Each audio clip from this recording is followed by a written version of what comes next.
a video for Kyle Veach. Kyle, sorry if I'm pronouncing your last name wrong, but Kyle's a friend over on Google Plus, and he just picked up a drill press quite similar to this one. I think his is a touch newer. Well, his is used, but newer than this. I actually bought this new many years ago. This has got to be going on probably about 12, 13 years old, something like that. But regardless, Kyle was asking about a fence. So I wanted to just make this quick video about the cheap and dirty table fence combination I use. It's nothing fancy, nothing really to write home about. It gets the job done. It leaves a little bit to be desired, certainly, but it does what I need it to do. This is actually the second one I've made.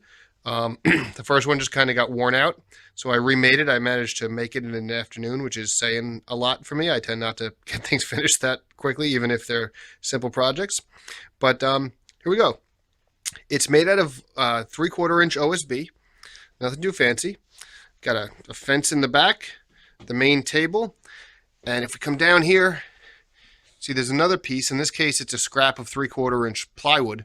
Could be OSB. It doesn't really matter. The sheet goods are great because they're nice flat, and I find the OSB tends to be even flatter than the plywood, unless you're going with really fancy plywood, but I've even had good plywood bow on me, so I like the OSB.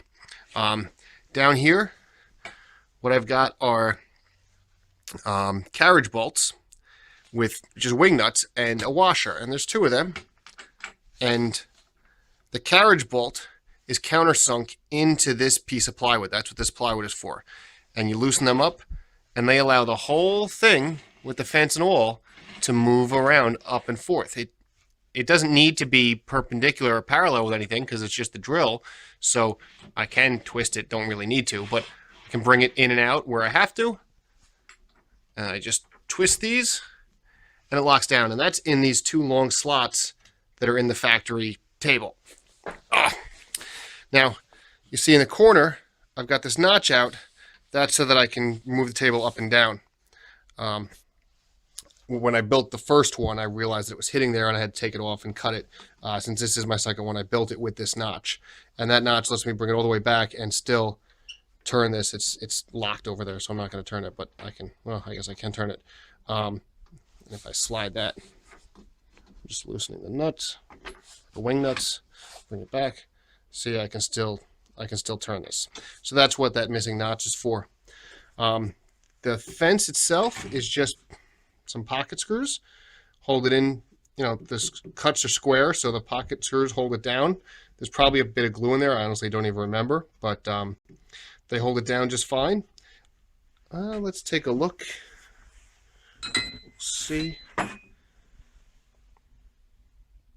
It's good enough for government work. I mean, it's not perfect. You can just see the slightest bit of light through there, but it's pretty close. And I'm typically not drilling, you know, big, long vertical things, so I think that's fine.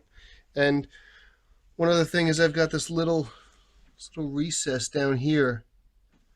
If you can see that, that's just a saw kerf.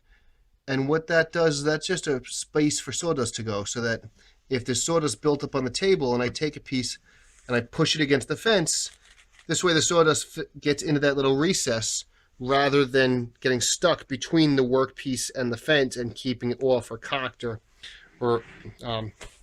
out of where we want it to work. So that's really it in a nutshell. Here's some short little screws. These are little brass screws that hold this to that sub base of plywood.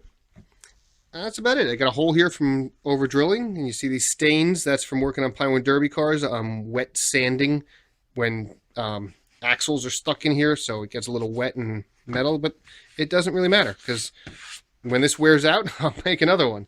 It's a very simple table.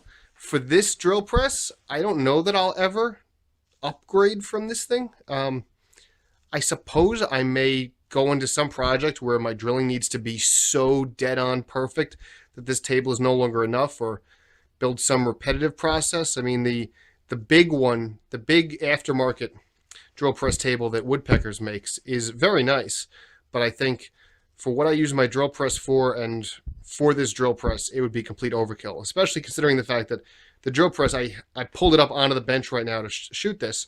Normally, it lives over in that corner, It doesn't get used that much, and I don't have the space to leave it up on a counter all the time. So I'm not going to go with a bigger table. I'm really locked into a table of that size. So that is my drill press table. Very quick to make. I would, if you don't have one on your drill press, I would highly recommend it. It can be done cheap in an afternoon, and you'll see a big improvement in the drill press using this. And I clamp stop blocks to this back fence all the time. I set it to set a distance off an edge, and I can flip pieces over.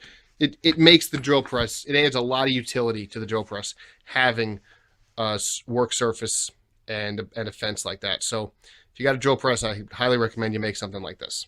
Any questions about it, just let me know and get back.